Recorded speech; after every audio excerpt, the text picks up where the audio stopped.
12/7/2018కి సంబంధించినటువంటి news analysis చూద్దాం. పంచాయతీలలో ప్రత్యేక పాలన. ఏంటి పంచాయతీలలో ప్రత్యేక పాలన? ఆగస్టు 1 నుంచి ప్రత్యేక అధికారుల పాలన ఏర్పాటు చేయబోతున్నారట.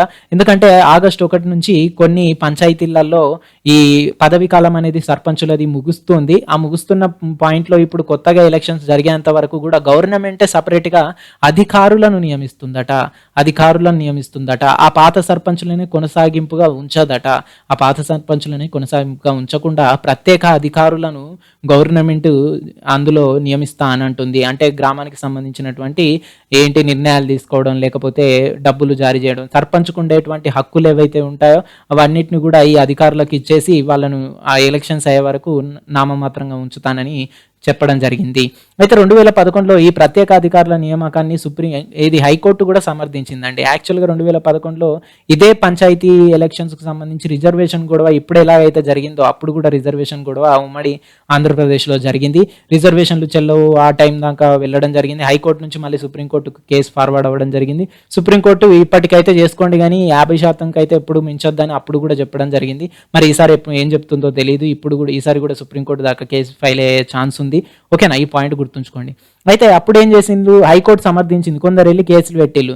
సార్ మా సర్పంచులనే కొనసాగించండి, ఈ పదవీ కాలం అయిపోయిందని పక్కన పడేస్తున్నారు, ఎలక్షన్స్ అయిపోయేదాకా ప్రత్యేక అధికారులను పెడుతున్నారు, అలా కాకుండా ఈ ఉన్న సర్పంచులని ఎలక్షన్స్ అయ్యేదాకా కొనసాగించండి అని అంటే హైకోర్టు కొట్టేసిందండి. మీరు మళ్ళీ ఏదో ఒక ప్రోద్బలం తెచ్చే ఛాన్స్ ఉంది, అక్కడ మీరు తిష్ట వేసుకోబోయే ఛాన్స్ ఉంది, ఏదన్నా లేకపోతే లంచాలకు రుచి మరిగే ఛాన్స్ ఉందనే ఉద్దేశంతో హైకోర్టు ఏం చేసింది, మీ పదవి కాలం ముగిసిన తర్వాత మీరు ఎందుకు అక్కడ అవసరమైతే గవర్నమెంట్ ఇలా ప్రత్యేక అధికారులను పెట్టుకోవచ్చని ఓకే చేయడం జరిగిందండి, సమర్థించడం జరిగింది. ఈసారి కూడా అలానే సమర్థించే ఛాన్స్ ఉంది. Okay, and next section 377. దీని మీద ఇప్పుడు మనకు పాలిటీ పాయింట్ ఆఫ్ వ్యూలో ఇది ఇంపార్టెంట్ బిట్ అయ్యే ఛాన్స్ ఉంది కరెంట్ అఫైర్స్ పరంగా.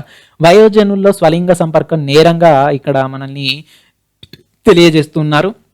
యాక్చువల్గా దేశంలోని స్వలింగ సంపర్కులు హిజ్రాల పైన ఆయుధంలాగా విరుచుకుపడుతున్నటువంటి సెక్షన్ అండి. అందుకే ఇక్కడ వయోజనుల్లో స్వలింగ సంపర్కం నేరంగా పరిగణించేటువంటి సెక్షన్ ఏంటి అని అడిగే ఛాన్స్ ఉంటుందండి. మనల్ని 77 లాస్ట్కి వస్తుంది, స్టార్టింగ్ 3 ఉంటుందండి. గుర్తుంచుకోండి, చాలా చాలా ఇంపార్టెంట్. ఈసారి ఈ ఎగ్జామ్లో అడగడానికి ఛాన్స్ ఉండేటువంటి బిట్ అండి. పునఃసమీక్షకు సిద్ధమైన సుప్రీంకోర్టు విచక్షణకే వదిలేసిన కేంద్రం. అధికరణం 21 జీవించే హక్కు, స్వేచ్ఛ హక్కు. అయితే ఇక్కడ ఏంటి ఈ సెక్షన్ 377 ఏం చెప్తుందంటే ప్రకృతి విరుద్ధమైనటువంటి లైంగిక చర్యలను శిక్షార్హంగా నేరంగా పరిగణించేటువంటి నిబంధన ఇది. యాక్చువల్గా ప్రకృతి విరుద్ధమైన లైంగిక చర్యలు అంటే ఏంటి, ఫర్ ఎగ్జాంపుల్ స్త్రీ పురుషుడు, ఓకేనా, వీళ్ళిద్దరి మధ్య లైంగిక చర్య జరగచ్చు. అదే ఇద్దరు స్త్రీల మధ్యనో అదే ఇద్దరు పురుషుల మధ్యనో జరిగితే అది ప్రకృతి విరుద్ధం అన్నట్టే కదా. అది ఇక్కడ ప్రకృతి విరుద్ధం అనేటువంటి ఛాన్స్ అండి. అందుకే ఇక్కడ హిజ్రాలు, గేలు, వీళ్ళు స్వలింగ సంపర్కులు వీళ్ళందరూ వెళ్ళి ఈ సెక్షన్ కొట్టేయాలి, ఈ సెక్షన్ మొత్తానికి తీసేయాలి అని సుప్రీంకోర్టులో కేసు ఫైల్ చేయడం జరిగింది. దాని గురించి విచారణ జరుపుతూ ఉంది. అయితే ఈ సుప్రీంకోర్టులో ఈ సెక్షన్ గురించి ఇది సెక్షన్ చాలా పాతదండి. అంటే మనకు స్వాతంత్రం రాకముందు నుంచి దాదాపుగా 1800 ఏరియా టర్మ్ నుంచి కూడా ఉందని చెప్పుకోవచ్చు. ఆ డేట్ మనకి ఇప్పుడు ఇంపార్టెంట్ కాదు. కేంద్రం ఏం చెప్తుంది, ఈ సెక్షన్ గురించి మీరు ఏది చెప్తే అదే ఓకే, మాకైతే సంబంధం లేదు, మీరు ఏ నిర్ణయం తీసుకున్నా మేము దానికి కట్టుబడి ఉంటామని సుప్రీంకోర్టుకు తెలియజేయడం జరిగిందండి. ఓకేనా, యాక్చువల్గా మళ్ళీ మనకు ఒకసారి ఇది హైలైట్ అవుతుంది కాబట్టి ఇక్కడ ప్రకృతి విరుద్ధమైన లైంగిక చర్యలు అనేది సెక్షన్ 377 గుర్తుంచుకోండి. అయితే సుప్రీంకోర్టు ఏం చెప్తుంది, జీవించే హక్కుకు, స్వేచ్ఛ హక్కుకు ఈ సెక్షన్లోని ఈ పాయింట్ ఏదైతే ఉందో అది హడ్డుగా ఉంది, అవసరమైతే ఈ పాయింట్ను తొలగించడానికి ట్రై చేస్తామని ఒక మాట బయటికి రావడం జరిగింది. గుర్తుంచుకోండి ఈ సెక్షన్ ఏంటి. అలాగే అధికరణ 21 అంటే జీవించే హక్కు, స్వేచ్ఛ హక్కు. ఏంటండి జీవించే హక్కు, స్వేచ్ఛ హక్కు, అధికరణ 21 అంటే ఏంటి? ఇది ప్రాథమిక హక్కులో ఉంది. గుర్తుంచుకోండి, అంటే ఖచ్చితంగా ప్రతి మనిషికి, ఇండియాలో ఉన్నటువంటి ప్రతి మనిషికి వర్తించేటువంటి హక్కు ప్రాథమిక హక్కు. అందుకే మీరు పౌరుడు కాబట్టి, జాబ్ రాస్తున్నారు కాబట్టి ఖచ్చితంగా ప్రాథమిక హక్కుల మీద కనీస అవగాహన మీకు ఉండాలి కాబట్టి ప్రాథమిక హక్కులు ఖచ్చితంగా చదవాలి. ప్రతి ఎగ్జామ్లో 2 మార్కులు ఖచ్చితంగా ప్రాథమిక హక్కుల నుంచి వస్తుంది. రిజర్వేషన్ లొల్లి సుప్రీంకోర్టు దాకా పోతుందా? ఇంతకుముందే మనం చెప్పుకున్నాం.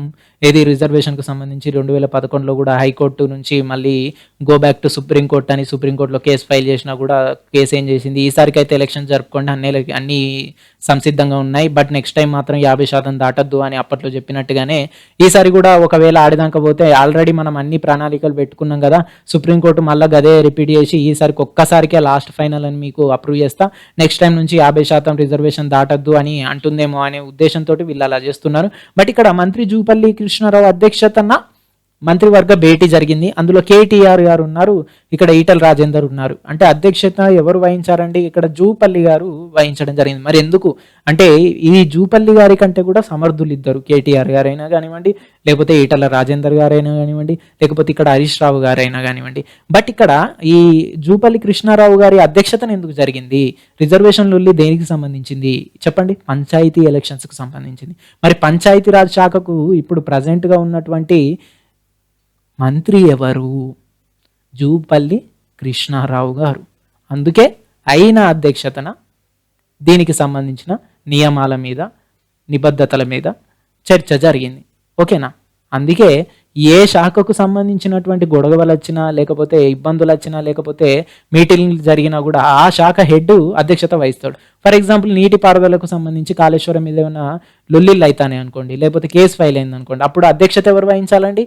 నీటిపారుదల శాఖ మంత్రి. ఆయన ఎవరండి? హరీష్ రావు గారు. గుర్తుంచుకోండి.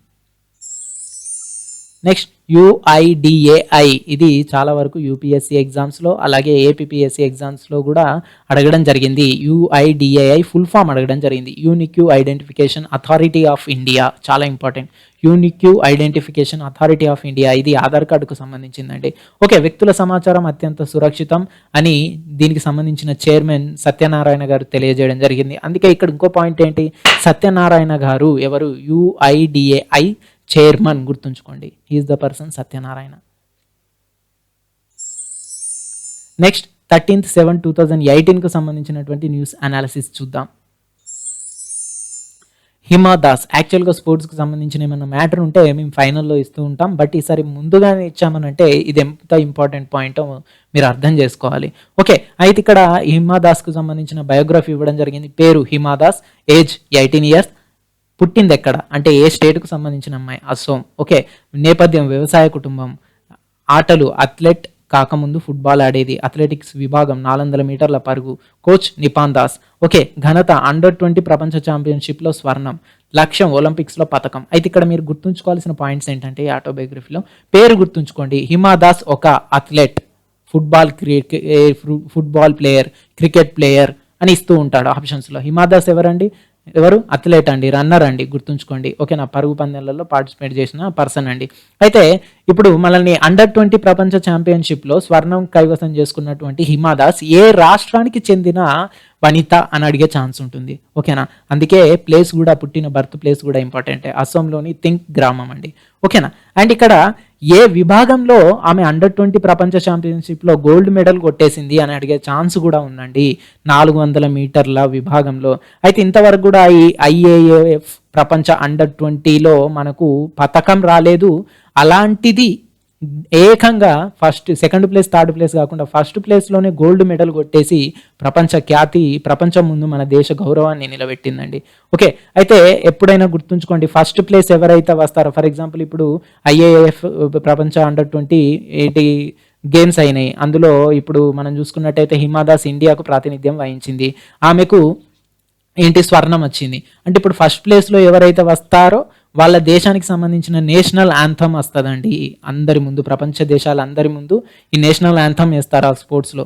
ఎవరు ఫస్ట్ ప్లేస్ వస్తే వాళ్ళకి సంబంధించిన నేషనల్ యాంథమ్ ప్లే అవుతుంది. అంటే దేశ గౌరవాన్ని ప్రపంచ నలుమూలలా తెలియజేయడానికి స్పోర్ట్స్ అనేవి చాలా యూజ్ అవుతూ ఉంటాయి, గుర్తుంచుకోండి. ఇక్కడ ఇంకొక ఇంపార్టెంట్ పాయింట్ ఏంటంటే హిమా దాస్ చాలా కష్టపడి ఆ స్టేజ్ దాకా వెళ్ళింది. 18 years ఓల్డ్ పిల్లనే.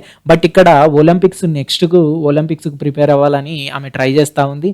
బట్ ఇక్కడ మనకు ముఖ్యమైన పాయింట్ ఏంటంటే దేశభక్తి అనేది ఇంపార్టెంట్ అండి. దేశభక్తి లేని పౌరుడు ఎంత పకడ్బందీగా ఉందామని అనుకున్న నిబద్ధత అనేది ఉండదు, క్రమశిక్షణ అనేది ఉండదు. క్రమశిక్షణ ఉన్నా లేకపోయినా, చదువు ఉన్నా లేకపోయినా, ఆర్థికంగా ముందంజలో ఉన్నా లేకపోయినా, ఓకేనా, దేశభక్తి ఉన్నవాడు మాత్రం ఎప్పటికైనా కూడా వెనకడుగు వేయడండి, ఏదో ఒక రంగంలో రాణిస్తూనే ఉంటాడండి. ఓకేనా. నేషనల్ యాంథమ్ ప్లే అయ్యే టైంలో ఆమె కళ్ళ నుంచి నీళ్లు ధారగా ఆగకుండా వస్తూనే ఉన్నాయండి. అంటే ఆమెకు దేశభక్తి కూడా ఎలా ఉందో అనేది మనకు అర్థమైపోతుంది. ఓకే, ఏంటి ఏ విభాగం 400 మీటర్లు అండర్ 20 ప్రపంచ ఛాంపియన్షిప్స్లో స్వర్ణం. అలాగే ఏ స్టేట్కు సంబంధించిన అమ్మాయి, అస్సోం అండి. ఓకే, నెక్స్ట్ మనం చూస్తే స్వాత్ బుద్ధ విగ్రహం మళ్ళీ నవ్వులు అనే పాయింట్ ఆఫ్ వ్యూ వచ్చింది. స్వాత్ బుద్ధ విగ్రహం ఎక్కడుంది అని అడిగే ఛాన్స్ ఉంది. పాకిస్తాన్లోని స్వాత్ బుద్ధ విగ్రహం. ఓకేనా, స్వాత్ బుద్ధ విగ్రహం దీన్ని 12 ఏళ్ల క్రితం ధ్వంసం చేశారు తాలిబాన్స్. అయితే దీన్ని మళ్ళీ ఇక్కడ 12 ఏళ్ల క్రితం తాలిబాన్లచే ధ్వంసం చేయబడిన పాకిస్తాన్లోని స్వాత్ బుద్ధ విగ్రహాన్ని ఏ దేశ శిల్పులు 5 ఏళ్లు శ్రమపడి మళ్ళీ పూర్వస్థితికి తీసుకువచ్చారు అని అడిగేటువంటి ఛాన్స్ ఉందండి. అది ఇటలీ అండి, ఇటలీ దేశ శిల్పులు, గుర్తుంచుకోండి. ఓకే, అయితే అప్పట్లో ఏం చేశారంటే వెధవలు ముఖానికి భుజాలకి రంధ్రాలు వేసి అందులో బాంబులు పెట్టి పేల్చేయడం జరిగిందండి. యాక్చువల్గా ఇక్కడ తాలిబాన్స్కు సంబంధించిన ఇవన్నీ కూడా గొడవలు ఏమవుతూ ఉంటాయంటే ప్రపంచం మొత్తం ఎక్కడ చూసినా ఇస్లామే ఉండాలి, ఇస్లాం తప్ప ఇంకొకటి ఉండకూడదు, ఇంకో మతం అనేది ఉండకూడదు అనేది వాళ్ళ ఏంటి దుశ్చర్యగా మనం చెప్పుకుంటూ ఉండొచ్చు. అందులో భాగంగానే పాకిస్తాన్ ఇదివరకు ఎక్కడ ఉండేదండి, ఇండియా, అఖండ ఇండియాలో పాకిస్తాన్, ఆఫ్ఘనిస్తాన్, ఇరాన్లోని కొన్ని ప్రాంతాల దాకా కూడా, ఇటు మన బంగ్లాదేశ్, ఈ పైన ఉన్నటువంటి టిబెట్, నేపాల్ ప్రాంతాలు, ఈ చైనాలో ఉన్న ప్రాంతాలు అన్నీ కూడా యాక్చువల్గా కలిసిపోయి అఖండ భారతం ఒక జమాన్లో ఏలినటువంటి భారతం ఇది. అందుకే ఇక్కడ ఇస్లాం అనేది తర్వాత వచ్చింది, బౌద్ధం వచ్చింది. బౌద్ధం వచ్చినప్పుడు ఆ పాకిస్తాన్లో కూడా బౌద్ధం ఉండేది, బంగ్లాదేశ్లో ఉండేది, ఇండియాలో ఉండేది. బౌద్ధం ఇండియాలో పుట్టింది కానీ ఇండియాలోనే అంతరించిపోయింది, కానీ ప్రపంచ దేశాలకు పాకింది అనేది జగమెరిగిన సత్యం అండి. అయితే అక్కడ పాకిస్తాన్లో ఈ మతానికి సంబంధించిన చిహ్నాలు ఉండకూడదు, ఒక ఇస్లామే ఉండాలని తాలిబాన్లు ఏం చేశారు, ఈ స్వాత్ ప్రాంతంలో ఉన్నటువంటి బుద్ధ విగ్రహానికి ముఖానికి భుజాలకు రంధ్రాలు చేసి అందులో బాంబులు పెట్టి పేల్చేయడం జరిగిందండి. కానీ ఇది అతి పురాతనమైన ధ్యాన స్థితిలో ఉన్నటువంటి విగ్రహం, 7వ శతాబ్దానికి సంబంధించింది. 2007 సెప్టెంబర్లో ఈ దాడి జరగడం జరిగిందండి. ఓకేనా, ఎవరి మళ్ళీ కృషి వల్ల, ఇది 5 ఏళ్ల కృషి అండి, ఒక 1 year 2 years కాదు, 5 ఏళ్ల కృషి వల్ల మళ్ళీ పూర్వస్థితికి రావడం జరిగింది. మళ్ళీ ఇది విజిటింగ్ పరంగా ప్రముఖులను తీసుకొచ్చేటువంటి ఛాన్స్ ఉందని పాకిస్తాన్ నమ్ముతుంది గవర్నమెంట్. నెక్స్ట్, బాల్య వివాహాలపై ఒక తాజా నివేదిక రావడం జరిగింది. ఇది తెలంగాణకు సంబంధించిన నివేదిక కాబట్టి ఇప్పుడు తెలంగాణ పీపుల్స్కి అప్కమింగ్ ఎగ్జామ్స్లో యూజ్ అయ్యేటువంటి బెట్.